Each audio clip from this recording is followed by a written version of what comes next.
a prayer. In the name of the Father, and of the Son, and of the Holy Spirit. Amen. Glorious Saint Joseph, spouse of the Immaculate Virgin, obtain for me and all the members of my family and loved ones, and students, a confident, sinless, generous, and patient heart, and perfect resignation to the divine will.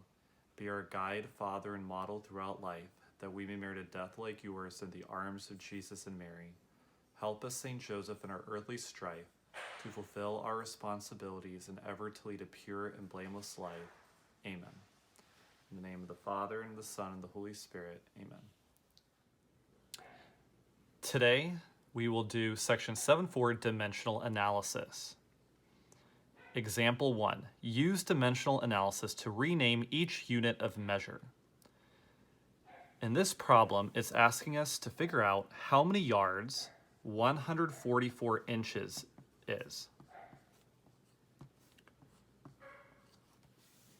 All right, so we're dealing with two English system units, inches and yards. We're going from a smaller unit to a bigger unit. So we're going to go from inches to the next biggest English unit, which is feet, and then to the next biggest English unit, yards, which is where we're supposed to end up. So for this lesson, we're going to use unit multipliers, also known as conversion factors. So in going from inches to feet, we can use the fact that there are 12 inches in 1 foot. And so there are two possible conversion factors, 12 inches over 1 foot or 1 foot over 12 inches. We need to use 1 foot over 12 inches so that inches on the bottom cancels out with inches on the top when we multiply. Now we need to go from feet to yards. There's 3 feet in 1 yard. So there are two possible unit multipliers or conversion factors we can use. 3 feet over 1 yard or 1 yard over 3 feet. But it needs to be 1 yard over 3 feet. So that way, feet on the bottom cancels out with feet on the top when we multiply those fractions. And now the only unit that has not been canceled out is yards, which is what the problem is asking for. And hopefully you have these basic conversion factors memorized, but if you don't, obviously look it up. Just Google it. All right, so first of all, we can cancel out 12 on the bottom with 144 on top, because each of those can be divided by 12 to get 12 and 1. And we can continue canceling out. We can cancel out 12 on top with 3 on the bottom, because each of those numbers can be divided by 3 to get 4 and 1. And multiplying by 1 and dividing by 1 does not affect the value, so we can ignore all those ones. It's 4 yards. So 144 inches equals 4 yards. So this is the way the book demonstrates how to solve. Another way of doing it, if you don't like the unit multiplier or conversion factor method, is you can do it this way. So we're going from a smaller unit, inches, to a bigger unit, yards.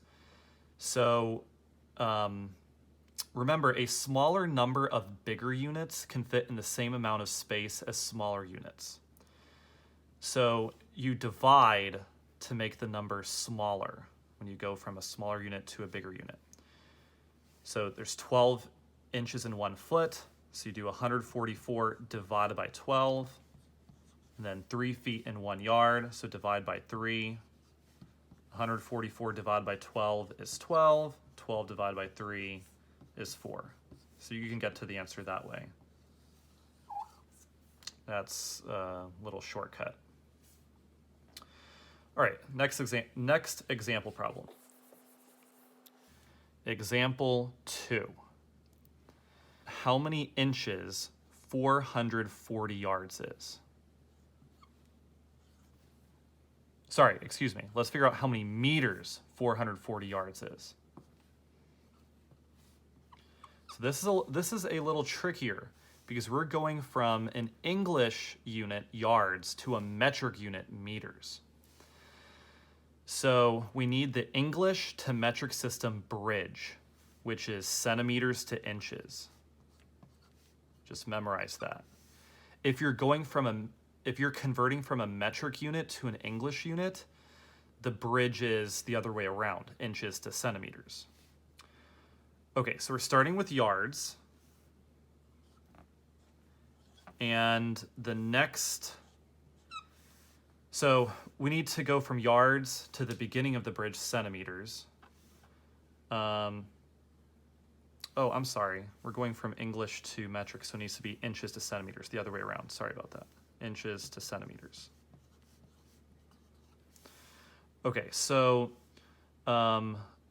we go from yards to the next smallest English unit, feet, and then from feet to the next smallest English unit, inches. And then inches to centimeters, and then centimeters to the next biggest metric unit, meters, which is where we're supposed to end up. Okay, so let's follow that sequence of steps. So 440 yards. And then there are 3 feet in 1 yard. I'm going to put 3 feet on top and 1 yard on the bottom so that yards on the bottom cancels out with yards on the top when multiplying. And then there are 12 inches in 1 foot. I'm going to put 12 inches on top and 1 foot on the bottom so that feet on the bottom cancels out with feet on top. Now we need to go from inches to centimeters. It'd be good for you to memorize that there are 2.54 centimeters in 1 inch. So put 2.54 centimeters on the top and 1 inch on the bottom so that inches on the bottom cancels out with inches on the top. And then there are 100 centimeters in 1 meter. Put 100 centimeters on the bottom so that centimeters on the bottom cancels out with centimeters on the top when multiplying. And now the only unit that has not been canceled out is meters, which is what we're supposed to figure out. Okay, so all right, so for the sake of time, I'm not going to work out all these multiplications, but if you multiply out all the numbers in the numerators, you would get 40,233.6.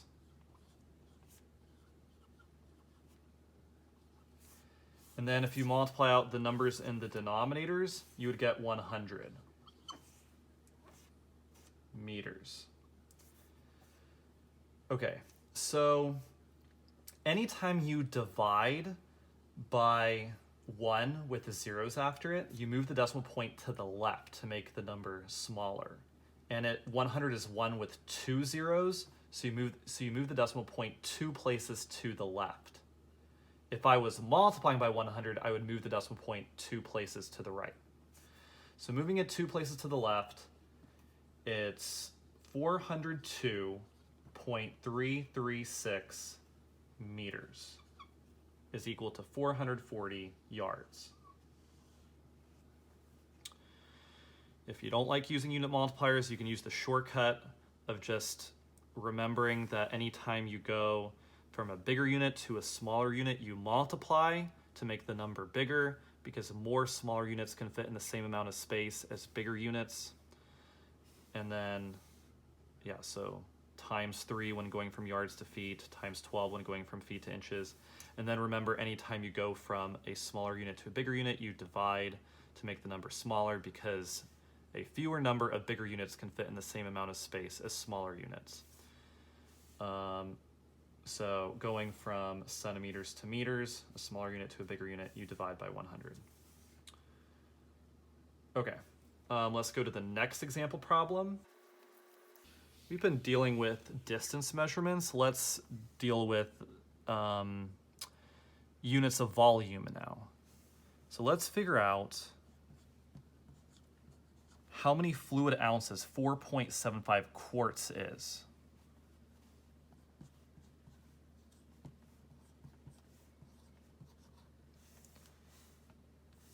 Okay, so we're gonna have to go from quarts to, we could go from quarts to pints, since pints technically is the next smallest unit of volume. But let's just go from quarts to cups, since we know that there's 4 cups in 1 quart. And then go from cups to the next smallest English unit of volume, fluid ounces. And we know that and you should know that there are 8 fluid ounces in 1 cup. Okay, so 4.75 quarts. So going from quarts to cups, like I said, there's 4 cups in 1 quart. Put 4 cups on top and 1 quart on the bottom, so that quart on the bottom cancels out with quart on the top. And then going from cups to fluid ounces, there are 8 fluid ounces in 1 cup, like I said. Put 1 cup on the bottom, so that cup on the bottom cancels out with cups on top. And then 4.75 times 4 times 8. For the sake of time, I'm not going to work that out, but you should end up with 152 fluid ounces. Then dividing by the ones in the denominator do not affect anything, so you can ignore those ones. Oh, by the way, the reason that unit multipliers even work is because, for example, 8 fluid ounces equals 1 cup. And a fraction line means division. Anytime, and as I'm sure you know, anything divided by something equal to it is equal to 1. So really, you're just multiplying by 1 anytime you use a unit multiplier, so it does not affect the value. That's why 4.75 quarts equals 152 fluid ounces. Okay, next example problem. Let's look at one estimation problem, because you're going to have a problem like that on the homework. Use dimensional analysis to find a reasonable estimate. We need to figure out approximately, so I'm going to use a squiggly equal sign to indicate approximately equal to. 323 fluid ounces is approximately equal to how many cups? All right, so this is going to be pretty simple as far as the unit conversions, because it's just one step. Right, we can go directly from fluid ounces to cups because we know how many fluid ounces are in a cup, 8 fluid ounces in 1 cup. But this time we're going to estimate so that we can do this quickly in our head, which is the whole point of estimation. If you don't need an exact answer, just an answer that's close enough. So 323 fluid ounces, we can round that to 320. You would not want to round that to the nearest 100, because if you round that to 300, 8 does not go evenly into 300.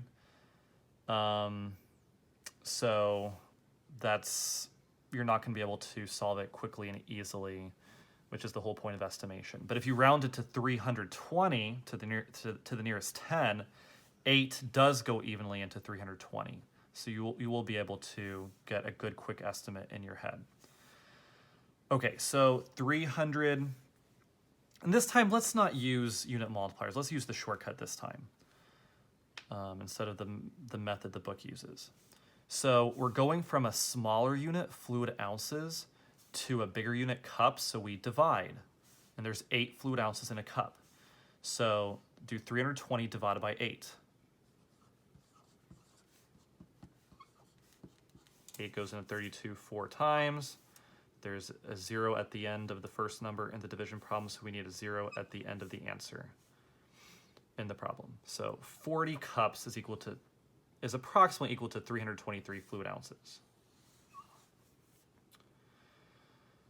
Okay, let's do another example problem. 72 pounds, LB for pounds, over 1 cubic foot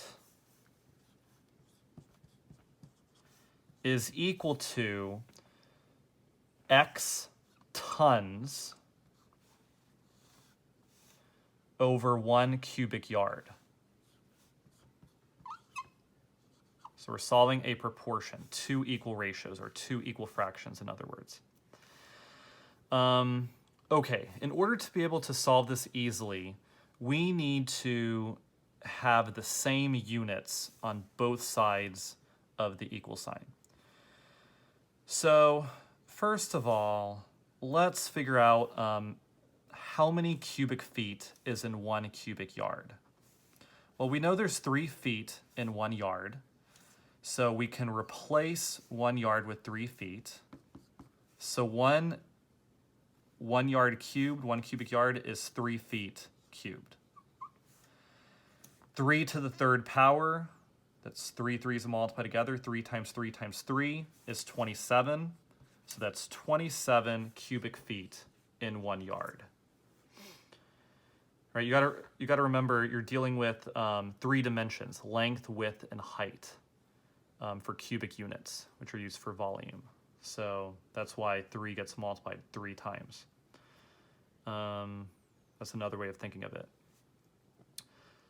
Okay, so, and in the numerator, we have pounds and tons. There are 2,000 pounds in 1 ton.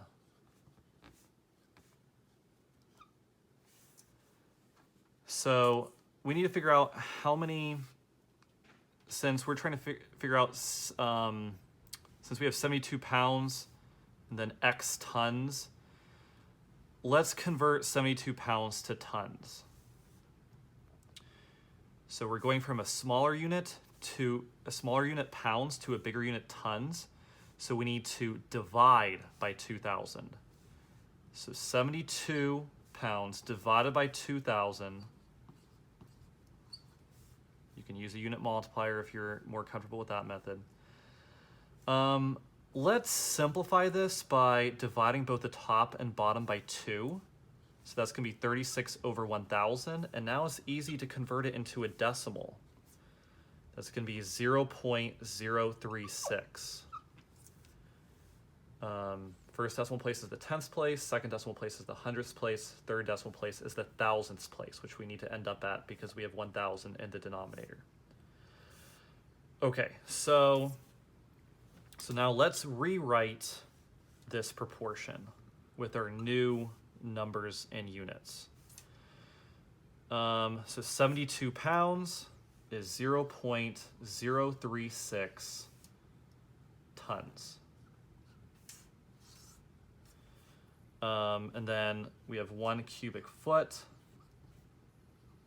then equals, so I rewrote the fraction on the left in the original proportion given to us in the problem.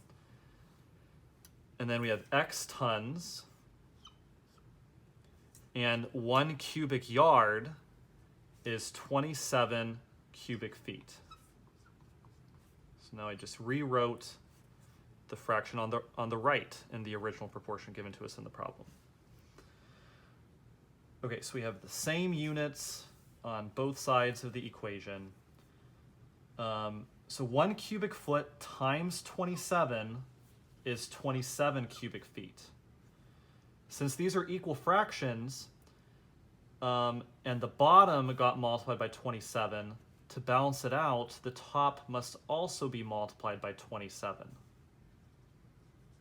Or you can cross and multiply it to solve for x since you have equal fractions. But this is easier. All right, so 0.036 times 27 will give us the answer. And if you work that out,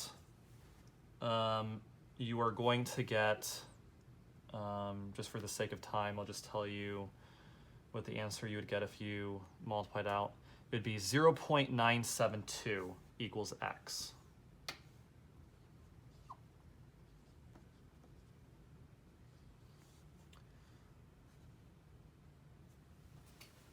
(0.972 tons). Just remember when multiplying, since there are 3 decimal places total in the multiplication problem, there will be 3 decimal places in the answer, as you can see here, for x. All right, one last example problem. It's going to be a word problem. A gallon of water weighs 8.3 pounds. A cubic foot of water weighs about 62 pounds. To the nearest tenth, about how many gallons of water would fill a cubic foot? Okay, so 1 gallon of water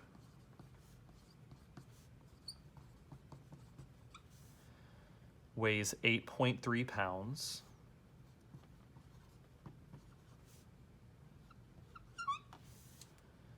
A cubic foot of water weighs about 62 pounds.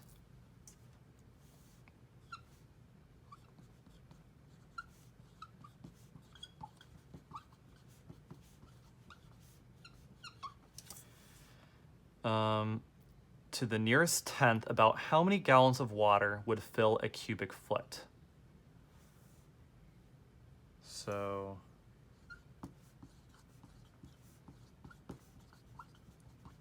how many gallons of water equals 1 cubic foot of water? So a cube of water that's 1 foot long on each side. Okay, so we just need to figure out how many times 8.3 goes into 62. So 62 divided by 8.3. So let's work that out.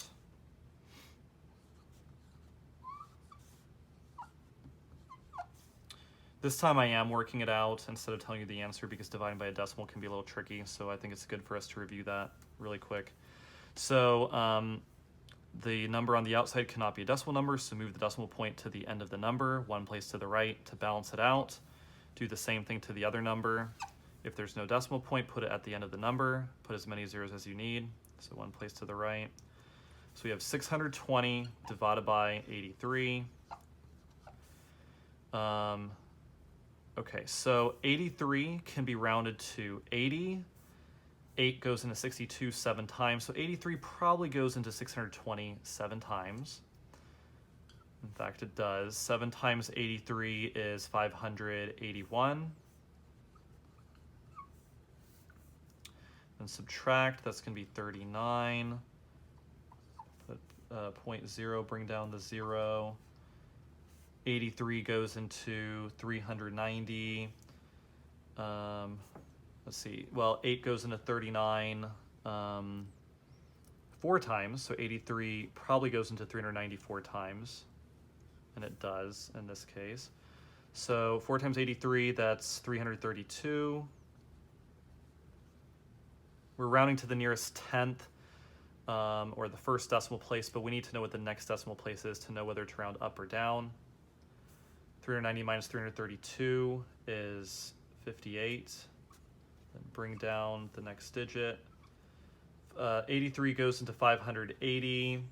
Well, let's see, 8 goes into 58 7 times.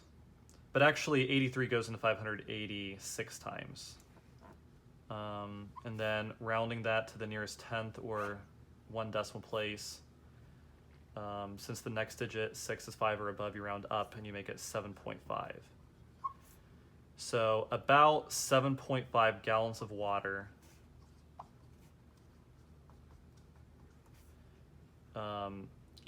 is in 1 cubic foot of water.